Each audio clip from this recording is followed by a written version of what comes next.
This is a sequence for working through unresolved interpersonal situations.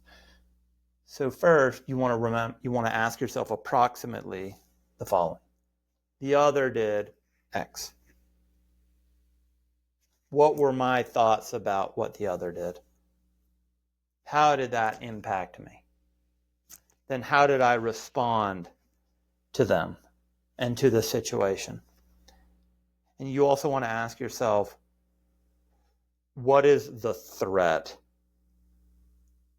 How is it that I felt endangered? And let me just step back and say that all kind of interpersonal trauma, all the material that's unresolved, generally goes back to a sense of threat and endangerment. Okay. And you want to see, okay, how did this affect me? Like, what strategy did I use to deal with this? How did I make meaning in this scene, in this situation?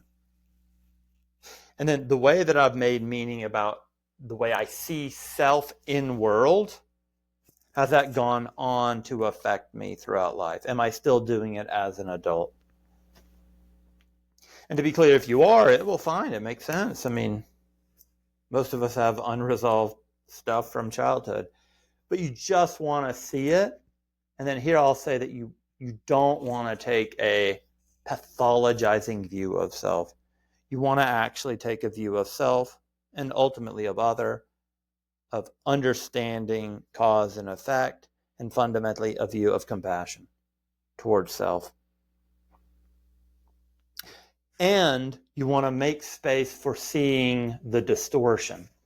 So these experiences of unprocessed threat bring about distortions that go on to affect us for the rest of our lives unless we work through it. And we want to see those distortions without pathologizing ourselves.